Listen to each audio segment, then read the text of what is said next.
De nuevo le damos a todos ustedes las buenas noches, la bienvenida y empezamos con lo que hoy es noticia. Las pruebas de exploración y explotación mineral por medio del fracking van a seguir suspendidas por lo menos hasta el próximo año. Paula, así lo decidió el Consejo de Estado al derrotar una ponencia en la que se pedía que se levantaran las medidas preventivas que se dictaron en noviembre pasado sobre las normas que regulan el fracking en nuestro país. El gobierno rechazó la decisión.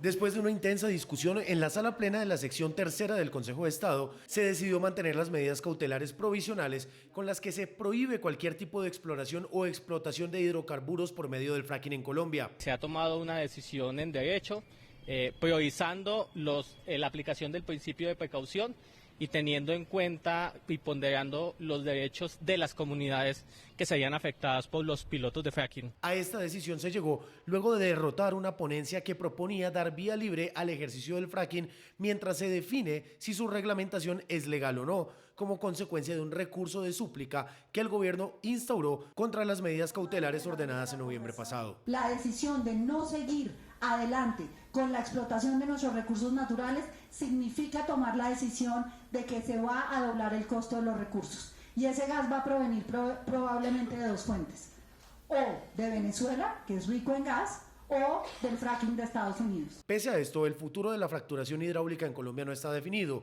pues la misma sección tercera estudia una demanda específicamente contra la norma que regula el fracking y en ese estudio ordenó la práctica de por lo menos 30 testimonios y otro número de pruebas de campo que llevarían por lo menos a que el alto tribunal tome una decisión de fondo en el primer semestre del año 2020. Deben suspenderse todos los trámites, no solamente los trámites, sino el proyecto que se encuentra vigente, que es el proyecto Caporo Norte de la Drummond, donde hoy se está sacando gas en 15 pozos entre los municipios de Chiriguaná y La Jagua en el departamento del Cesar. Nosotros esperamos que este año no solo tengamos producción, sino también tengamos la posibilidad de sumar a los libros de Ecopetrol 160 millones de barriles, que es más o menos unas 2/3 partes de lo que producimos en un año. Nos permitiría subir las reservas de Ecopetrol en 0.7 años, que es una muy buena noticia para la compañía. De acuerdo con los demandantes y de los testimonios recogidos, el fracking, que no es otra cosa que inyectar en el suelo grandes cantidades de agua con aditivos químicos y arena para fracturar rocas a varios kilómetros de profundidad y hacer fluir hidrocarburos, causaría graves daños al medio ambiente y a la salud, incluso generando graves cambios meteorológicos. Bueno, pues esperadísimo pronunciamiento que tenía que ver con el fracking, que es un tema absolutamente sensible, no solamente en Colombia, sino a nivel internacional también. Pero a ver si lo estamos entendiendo bien, Mauricio.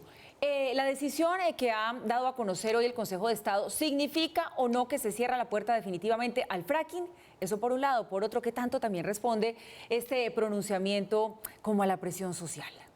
Bueno, Paula, en primer lugar, recordemos, como lo mostraba Chicho al final de su nota, ¿cuál es el rollo con el fracking? Sí, porque eso tiene una historia para atrás que hay que recordar. Y todo el mundo habla de fracking y como que a veces la gente comiéndose allá su cremita de tomate con plátano maduro termina diciendo el fracking, ¿qué es el cuento con el fracking?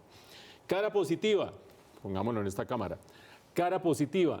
Ustedes veían al gerente de Ecopetrol, al presidente de Ecopetrol, aumentaría las reservas de Colombia, no solo de crudo, sino también de gas. Acuérdense que las reservas de gas están cayendo, las de crudo están aumentando ligeramente, pero las de gas están cayendo. Y acuérdense que la estufa donde les hicieron esa crema de tomate y donde les hicieron el maduro, muy seguramente está alimentada con gas y hay muchísimos hogares en Colombia que utilizan el gas, además de sistemas de transporte masivo y carros. La cara positiva, el fracking aumentaría reservas y producción de crudo y de gas.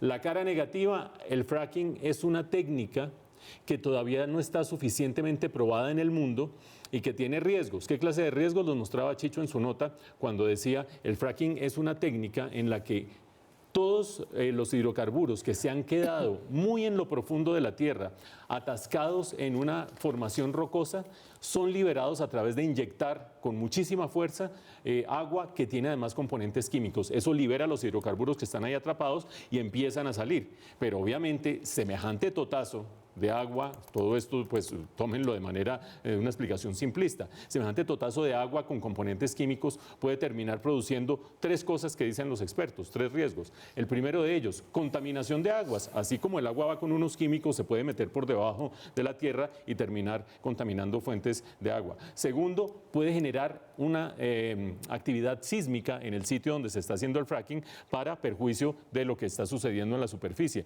Y tercero, quizás la más polémica, como hipótesis, puede contribuir al cambio climático. Como no hay certeza acerca de que esta técnica no tenga esos riesgos o para la salud humana o para el medio ambiente, en el mundo se han tomado decisiones a veces audaces, por ejemplo en Estados Unidos muchos estados lo han hecho, de permitir que se avance con el fracking, y otras totalmente precavidas, llenas de precaución, que dicen aquí no se utiliza el fracking. Y en esa zona gris nos vamos moviendo. Estados Unidos pasó de ser un importador neto de hidrocarburos a ser el tercer exportador en este momento en todo el mundo, gracias al uso de técnicas no convencionales, entre ellas el fracking. Entonces todo el mundo dice, hay que irse de cabeza para allá. Pero otros dicen, no señor, no hay evidencia de que no vaya a hacer daño. En ese contexto, Colombia, entre el 2013 y el 2014, sacó normativa y terminó reglamentando el proceso para hacer fracking en un decreto y una resolución.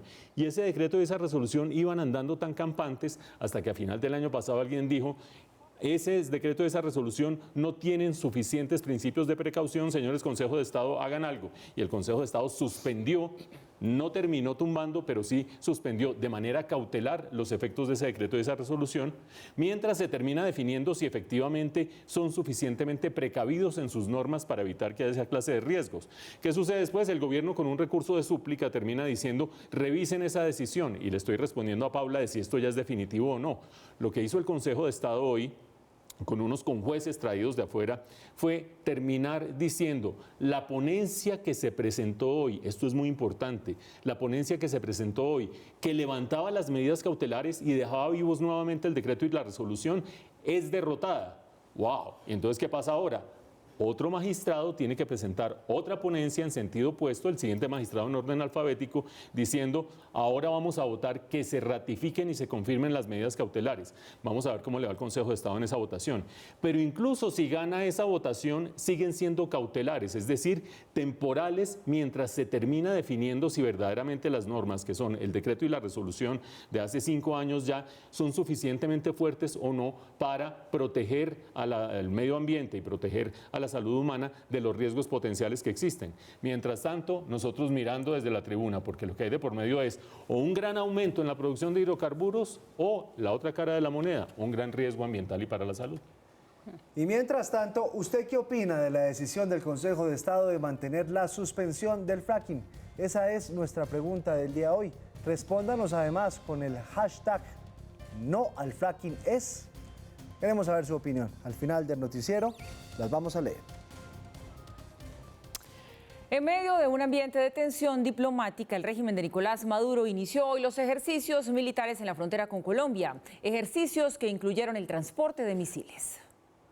Durante la mañana y la tarde de hoy comenzaron a circular videos como este en el que se aprecia el transporte de misiles y armamento de largo alcance por las carreteras de San Cristóbal en el estado Táchira, a solo 30 kilómetros de Colombia.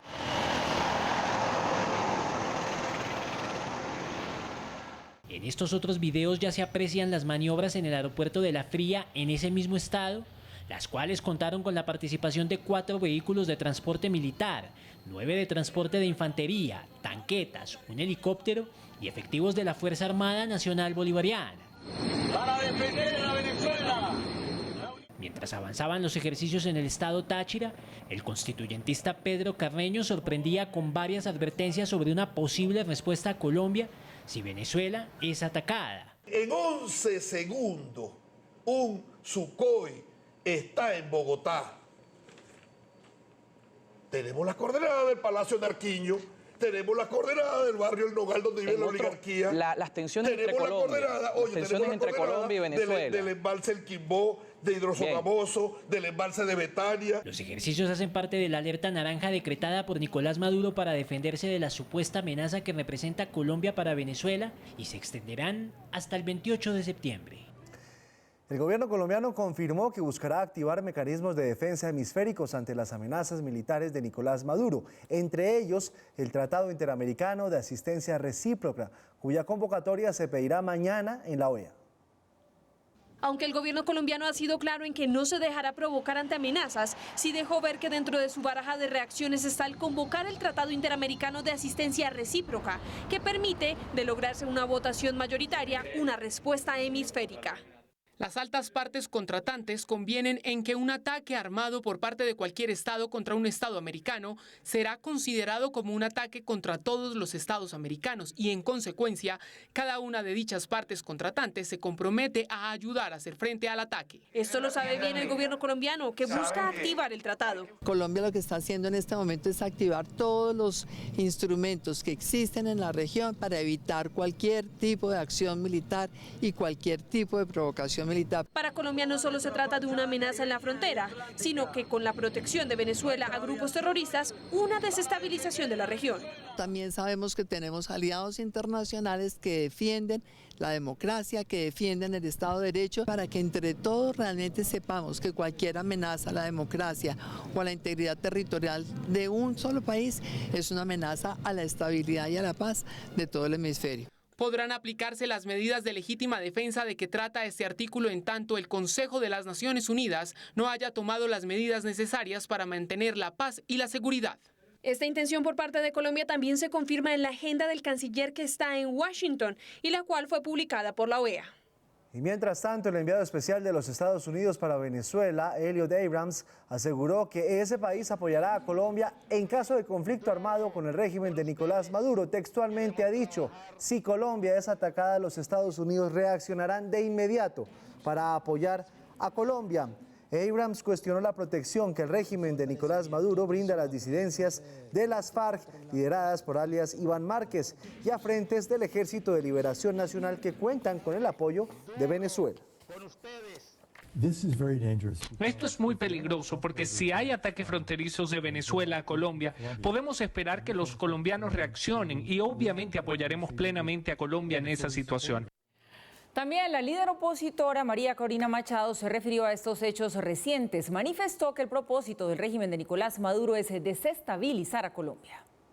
En entrevista con Red Más Conexión, la coordinadora del movimiento 20 Venezuela, María Corina Machado, se refirió a las recientes provocaciones del régimen de Nicolás Maduro a Colombia. Colombia es el objetivo que está en la mira de este Estado criminal y lo hemos visto con el número de actos terroristas. Alertó sobre el propósito de Maduro con acciones como los ejercicios militares en la frontera con Colombia. Es la demostración que el propósito es desestabilizar Colombia y es un mensaje claro a los colombianos.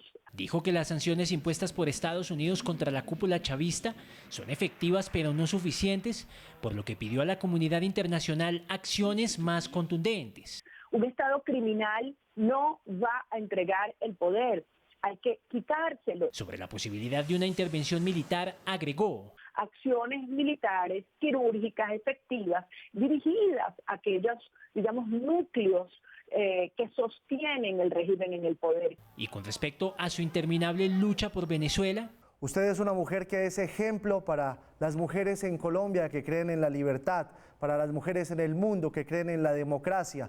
Usted es una demostración de fortaleza y de carácter. Pero el tiempo pasa, doctora María Corina, y no pasa absolutamente nada. Ahora viene la Asamblea de las Naciones Unidas, donde se dicen muchas cosas, pero al final se toman decisiones que pocas veces se ejecutan. ¿Hasta cuándo va a llegar esa fuerza de voluntad suya por esta lucha, por su tierra, por su país, sabiendo que pasan los días y uno ve a veces desde lejos, desde el otro lado de la frontera, que se está consolidando cada vez más ese régimen, que llegan los rusos, que llegan los cubanos y que el tiempo pasa, los inmigrantes llegan y no pasa nada? Su respuesta fue contundente. Nosotros vamos a hacer lo que haya que hacer, pero vamos a liberar a Venezuela. No va a haber paz sostenible en Colombia mientras no exista en Venezuela una democracia y no se desmonte y se derrote este sistema criminal. Machado calificó como un paso importante la posible aprobación del tratado conocido como TIAR, que le permitiría a Juan Guaidó pedir cooperación militar.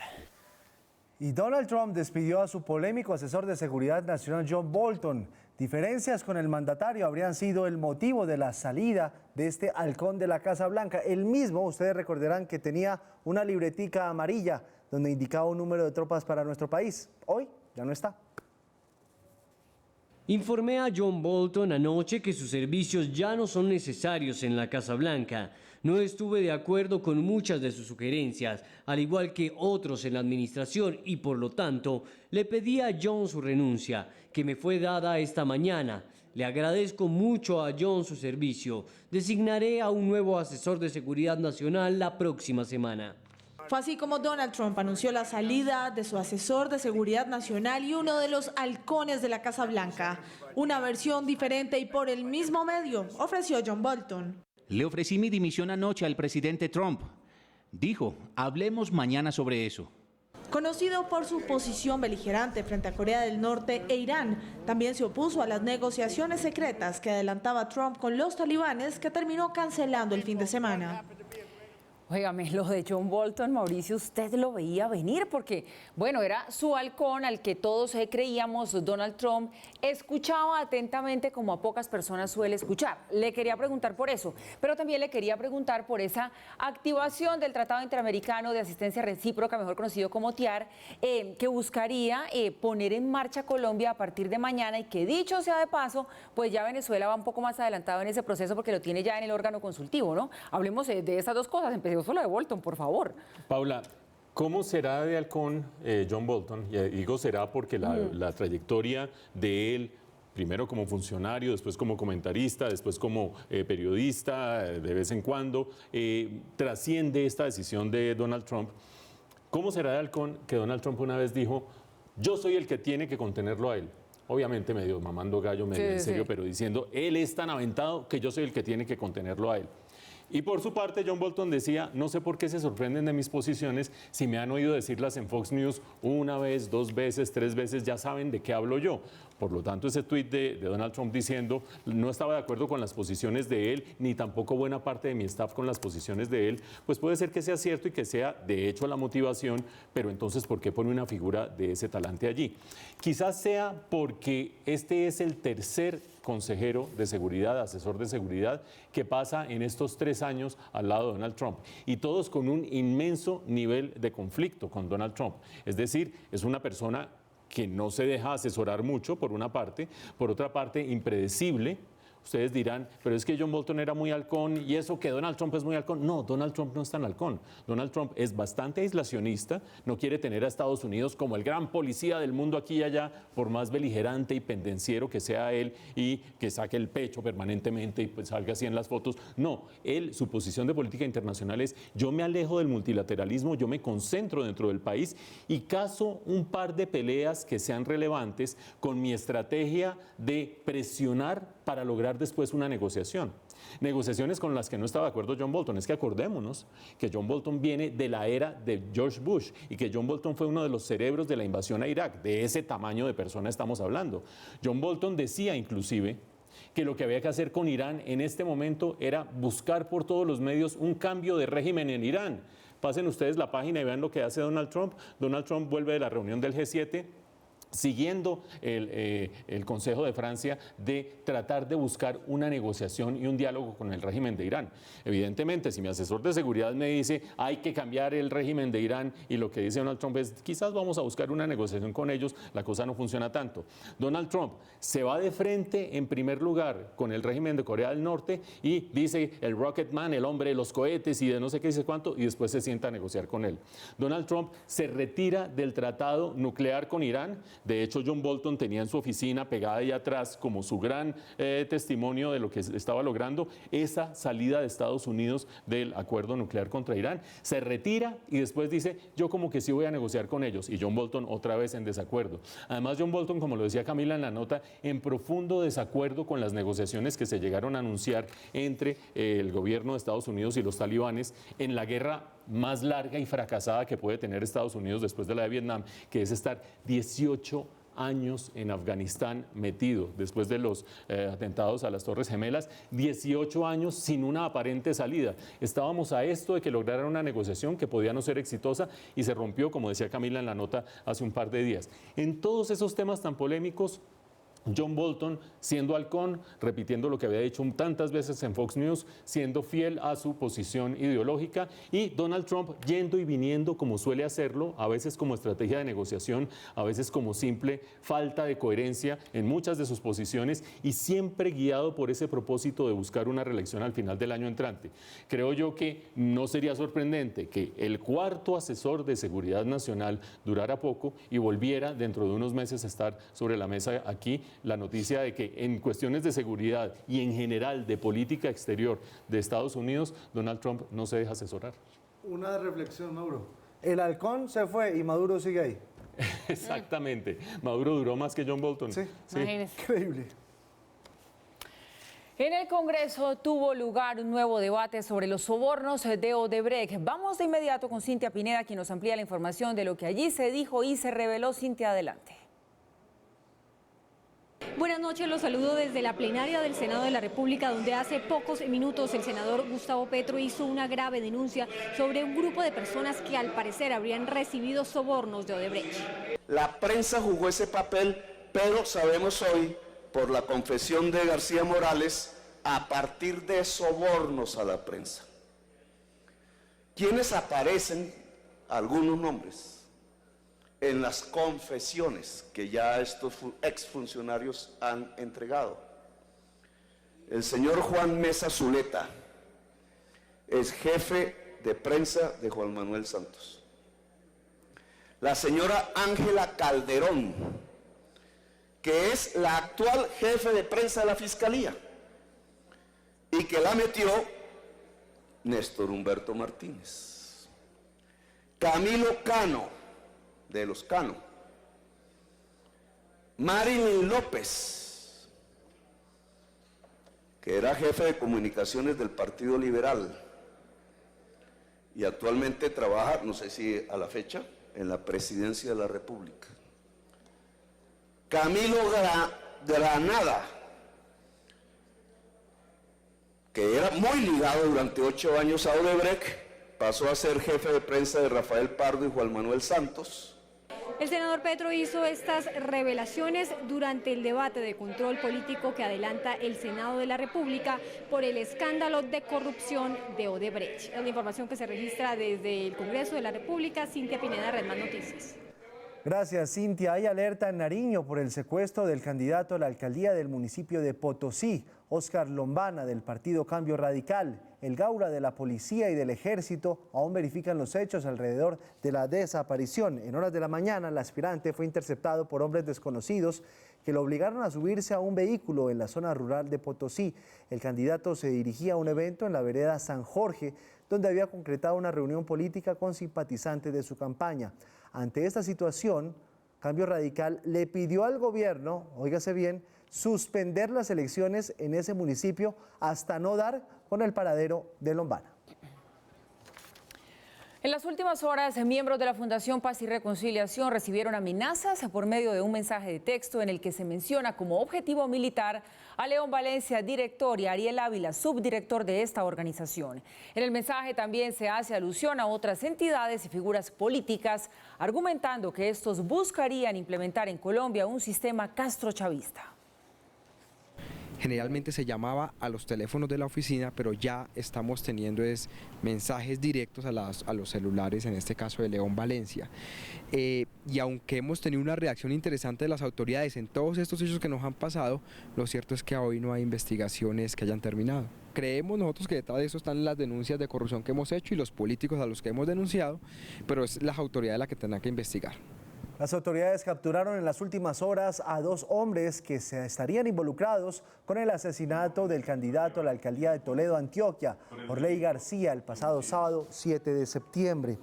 Las evidencias permitieron identificar a los presuntos autores materiales del asesinato ocurrido y de esta forma obtener órdenes judiciales contra el hombre que habría disparado y la persona que supuestamente consiguió la munición para la escopeta usada en el crimen. Tras la captura del autor material y el copartícipe del hecho, podamos establecer realmente cuáles fueron los móviles de ese homicidio, a través de un interrogatorio que podamos realizar con las personas capturadas. Eso hace precisamente el proceso, la indagación que nosotros venimos adelantando. Lo importante por el momento es establecer quién es el autor material del hecho y su copartícipe para que a partir de allí podamos establecer realmente cuál es el móvil que hubo detrás del homicidio del candidato Orley García. Un soldado murió y 3 civiles quedaron heridos en medio de fuertes combates entre el ejército contra el Clan del Golfo y el ELN, esto en el Bajo Cauca. Todo ocurrió en una protesta de campesinos cocaleros que bloquearon la vía a la costa atlántica a causa del incumplimiento del gobierno con unos acuerdos pactados. Yo no sé cuál era la paz que iba a haber en esta vida, cuál era la paz, paz, ¿dónde está la paz? Ahorita mataron a un soldado inocente. Algunos que comercian con la coca están apoyándose en la comunidad para poder que ellos puedan tener libertad de sacar su coca y poner a la comunidad también a protestar. La policía logró establecer que la banda que tenía azotadas varias joyerías del norte de Bogotá estuvo involucrada en el asesinato de un intendente de la policía el pasado 2 de julio. Usaban armas largas y sofisticados aparatos para interferir las comunicaciones de los lugares en donde actuaban. En el bajo mundo eran conocidos con el mitológico nombre de los Cronos. Sus asaltos eran espectaculares. Usaban fusiles, chalecos antibalas y este inhibidor de señal para no dejar rastro. El último golpe lo cometieron el 30 de junio en una joyería de la zona rosa. Se logra la captura de una persona alias Toño hace aproximadamente unos 20-25 días, al cual se le encontró un arma de fuego en su poder y varias joyas que tenían la etiqueta de la joyería que había sido asaltada en el mes de junio.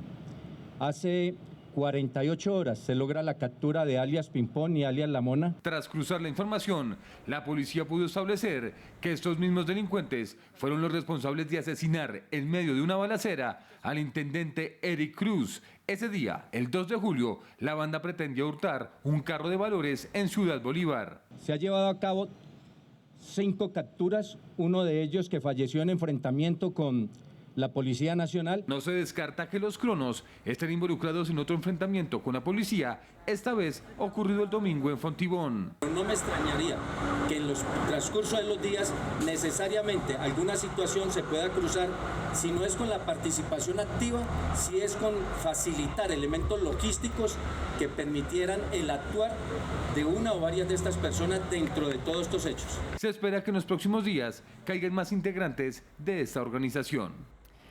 Capturan a esta banda, pero no cede la inseguridad en Bogotá. Al aumento en las cifras de atracos se le suma el comercio de armas ilegales. En entrevista con Red Más Conexión, el experto en seguridad Andrés Nieto reveló que por solo 5.000 pesos es posible alquilar un arma de fuego en la capital.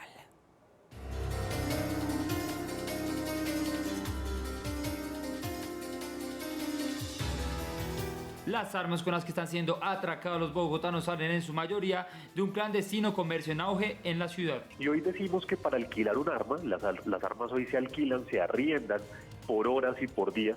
Basta con tener 5.000 pesos para tener un arma de fuego durante 6 horas. Además de los precios irrisorios, también preocupa que ese armamento está siendo utilizado para atacar a la propia policía. Y están recorriendo estas armas la ciudad de forma indiscriminada, al punto que este año han muerto 6 policías por este tipo de armas, incluso largas. Ya estamos hablando de escopetas, de rifles, de cosas que son muy complejas. De acuerdo con Nieto, los mejores clientes de este negocio ilegal son las estructuras delincuenciales que tienen aterrorizadas varias zonas de Bogotá. Pues lastimosamente la falta de operatividad no da para poder llegar, incautar todas estas armas y quitárselas a los delincuentes para que no atenten contra la vida de los ciudadanos. Según cifras de la Secretaría de Seguridad de Bogotá, entre enero y agosto de este año se presentaron 80.205 hurtos a personas, es decir, un 18% más que en el mismo periodo del 2018. El problema del mercado ilegal de armas es una problemática. Están entrando por partes, aquí en Bogotá se ensamblan e incluso se refaccionan. La impunidad es otro de los factores que para los expertos influyen en el actual aumento de la inseguridad. Ya lastimosamente el ladrón midió que si sigue haciendo esto y reincide, no hay algún tipo de fuerza oficial que permita que realmente paguen. De acuerdo con las autoridades, en el 30% de los atracos hay violencia física. Los detalles, Mauricio, que nos entregó Andrés Nieto en materia de seguridad esta mañana lo dejan a uno, por supuesto, asustado, pero también muy aburrido, ¿sabe? Porque lo que uno siente como ciudadano es que para el lado de los delincuentes está todo servido en materia, en bandeja de plata, mejor, incluso en lo que tiene que ver con el sistema de justicia, que es muy garantista y ahora hasta tiene la posibilidad de alquilar armas por horas, cometen el hurto y no pasa nada.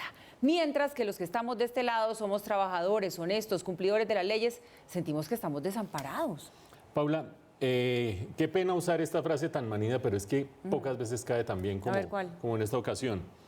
Esto es una crónica de una crisis anunciada. Cuando estábamos en la época de la negociación de paz y cuando se estaba terminando la negociación de paz con las FARC, todos los analistas de seguridad, nacionales e internacionales, con base en la lógica y con base en la evidencia internacional, señalaron el próximo gran reto de seguridad para el país es la seguridad ciudadana, la seguridad urbana. Por una sencilla razón, y ahí es donde viene la lógica, porque suponían quienes analizaban esa situación la articulación de los poderes regionales que se daba a partir de la desmovilización de las FARC generaba un movimiento de placas tectónicas en la delincuencia que terminaba teniendo un efecto en las ciudades. Tanto sería así, tan prevenidos estaríamos, que ustedes recuerdan que al general Naranjo lo terminaron nombrando vicepresidente en gran parte para tratar de crear una estrategia que lograra anticiparse a la crisis de seguridad en las ciudades. Pues bien, ustedes ven que nos agarran totalmente mal preparados. Y hablo de la ciudad de Bogotá porque por aquí empezamos las cifras, pero voy a hacer una reflexión un poquito más general. Ustedes ven en Bogotá que está pasando lo que ven en la pantalla, lo que nos acaban de dar en la nota en cuanto a cifras, aumento de la delincuencia, cambio en el tipo de delincuencia, una desfachatez absoluta, un crimen más organizado que el que existía anteriormente. Hace unos meses mostramos en este noticiero cómo empezaron a aparecer armas largas en distintas incautaciones que había en el país. Fuera de eso se empiezan a agarrar en distintas regiones de Bogotá cargamentos de cocaína, cosa que no se había visto hace poquito en Fontibón. Y fuera de eso, 6 cuerpos desmembrados, una práctica que no tenía antecedentes tampoco en la capital. Es decir, una descomposición absoluta desde el punto de vista de la seguridad. Súmenle ustedes el caso más patético. Hemos mostrado en este noticiero cómo unos nobles ladrones a los que se les apaga la moto, que se les cae la moto y sale cada uno para un lado como si fueran Chespirito, disparan de frente a la gente como si esto fuera el lejano oeste. Es decir, caos absoluto de los organizados, los desorganizados, los expertos, los nobles, lo que ustedes quieran. Y en medio de esa crisis anunciada de tiempo atrás y en la que el país, pero también la administración de Bogotá, no lograron encontrarle la comba al palo para anticiparse a la crisis, vienen ahora las elecciones. En las elecciones seguramente mucha gente va a terminar votando por un programa que sea sólido y coherente y consistente para recuperar la seguridad en la ciudad. Yo les anticipo, quizás yo tenga en cuenta eso también junto con otros elementos para dar mi voto, pero no basta con tener esa expectativa, porque en gran medida al gobierno de Iván Duque lo terminaron eligiendo muchas personas diciendo ese es el gobierno que va a volver a traer la seguridad a este país. Y estamos en unos niveles de inseguridad más altos que los que existían antes de que se arrancara este gobierno. Lo hemos discutido muchas veces comparando estas elecciones y la violencia de estas elecciones con otras. Por lo tanto, no es tan fácil como decir es que se tiene mano dura y ese es el que hay que hacer. Hay que tener estrategia sólida, preparada, coherente y sobre todo anticipación a los hechos y no quedarse dormido a que los hechos le empiecen a subir, ya sea a nivel nacional o sea a nivel local en las distintas ciudades. La Superintendencia de Industria y Comercio le ordenó a la compañía operadora Avantel dejar de ofrecer promociones ilimitadas con controles. Según la Dirección de Investigaciones y Protección del Usuario, Avantel publicitó planes de acceso a Internet ilimitados el 1 de agosto de 2019, pero en la misma oferta explica que si el consumo se considera excesivo o irrazonable, iniciaría controles y limitaría el uso de datos a horarios específicos, lo que deja de ser ilimitado. Le ordenó suspender las ofertas en 24 horas y acreditar el cumplimiento en 5 días. Si no lo hace, podría recibir una multa de hasta 15.000 salarios mínimos. Una niña de nacionalidad venezolana fue atropellada por una moto de la policía en la localidad de Bosa, en el sur de Bogotá. Los testigos Dicen que los uniformados iban a gran velocidad porque iban a atender un caso. En este video que están viendo ustedes, pues puede apreciar cómo los dos policías en moto, tras arrollar a la menor de edad, chocan contra un vehículo particular. De acuerdo con la madre de la niña, la policía tardó en prestarle atención médica a su hija. La institución aseguró que los uniformados iban a atender un caso de robo y que la niña pasó la calle sin mirar a ambos lados. Una situación desafortunada que en todo caso también está en investigación. ¿Quieres estrenar Samsung con más beneficios? Ven a la Feria Tecno Claro y lleva Samsung Galaxy A80 por 24 cuotas de 145.983 pesos y recibe gratis pulsera Fit E y Battery Pack. Te esperamos desde el 5 al 15 de septiembre en el Centro Comercial Plaza Claro para que estrenes lo último en tecnología. Atención a esto, la vía al llano sería reabierta luego de casi 3 meses de cierre indefinido, así lo afirmó el Ministerio de Transporte. A mediados o finales de este mes y dependiendo de factores como el clima, el comportamiento del terreno y las labores que allí se adelantan, se podría dar la reapertura de la vía con paso restringido, eso sí, para vehículos de carga. El presidente Duque designó al economista Roberto Steiner como codirector del Banco de la República. Reemplaza en ese cargo a Juan Pablo Zárate, quien dejó el emisor para ocupar el cargo de viceministro de Hacienda. Steiner es economista de la Universidad de los Andes y tiene estudios doctorales en Columbia University. Ya ocupó cargos en el Banco de la República como director de investigaciones económicas y fue director alterno en el Fondo Monetario Internacional. Actualmente es investigador asociado de FEDesarrollo. Pero Paula, yo le tengo más cambios. A ver. Hay más cambios en Hoy fue un día de Palacio. muchos cambios, tiene usted razón. Alejandro Salas, abogado de la Universidad de La Sabana, quien era asesor del presidente, ha sido designado como consejero adjunto para los discursos. Va a reemplazar a Francisco Miranda. Pachito se va como director del diario Portafolio, que le deseamos toda la suerte. El consejero para asuntos políticos, Jaime Amin, ¿se acuerdan? Sí, se va para Emiratos Árabes de embajador. Se va lejos, ¿no? Bastante lejos. Bastante lejos y no se sabe si para asuntos políticos terminó teniendo la eficacia que mucha gente quería. ¿Se acuerda usted que era el vocero en todos los medios de comunicación? Sí, arrancando el gobierno. Bueno, se está a la espera del beneplácito, pero seguramente se lo van a dar. Víctor Muñoz, que es consejero para la innovación y transformación digital, presentó su renuncia, dice que por razones personales. Muy cercano a Iván Duque arrancando y tenía al comienzo del gobierno mucho juego dentro de la Casa de Nariño. Rarísimo que de repente se le acabe la primavera y termine. Pues él habla de razones personales y a la gente hay que creerle, dicen por ahí. Hay que creerle, eso dicen por ahí. Pero siguen las reestructuraciones, porque en Palacio van a implementar las figuras de jefe de gabinete, otra figura que va a ser responsable de la estrategia y la dirección política y otro de la administración y el seguimiento. Hay un remesón en Palacio, van a reorganizar el equipo para los 3 años que faltan. Pero vienen más cambios. El petróleo de referencia Brent se negocia en promedio a $62.80 el barril. La libra café colombiano cerró en Nueva York a $1.01. El índice de capitalización de la Bolsa de Valores de Colombia descendió 0,25% a 1.572 unidades. La tasa representativa del mercado para mañana es de 3.373 pesos con 75 centavos. El euro se cotiza en promedio a 3.713 pesos con 50 centavos. Las cifras son los 100.000 millones de pesos que invierte el Banco de Bogotá en su nuevo concepto de oficinas. Tendrá zona digital para procesos e internet para los clientes. Hola, ¿qué tal? ¿Cómo están? Bienvenidos a los deportes. Iniciamos con eso, sí, con bienvenidas, porque la campeona junior del Abierto de Estados Unidos llegó ya a su natal Cúcuta. Ella quería algo más sencillo y entre sonrisas y felicidad le tocó subirse al carro de bomberos y celebrar con toda su gente. María Camila Osorio, campeona del US Open Junior y número 1 del mundo en el escalafón de la ITF, arribó hoy a la tierra que la vio nacer. Allí la esperaba su familia y los seguidores quienes la acompañaron en la caravana por la ciudad. Que me acompañaron hasta acá ha sido, la verdad que toda esta semana, el día de hoy, el día de ayer, todo increíble. La tenista cucuteña tiene los pies en la tierra y disfruta de su triunfo, pero no pierde de vista lo que viene. Esto apenas es el comienzo, tengo que tener los pies en la tierra, saber que tengo mucho camino por recorrer. Quienes la apoyan la recibieron con los brazos abiertos, como se lo merece la reina juvenil del US Open. No se imaginó tener un recibimiento tan apoteósico, realmente lo sintió, me lo expresó, muy motivada.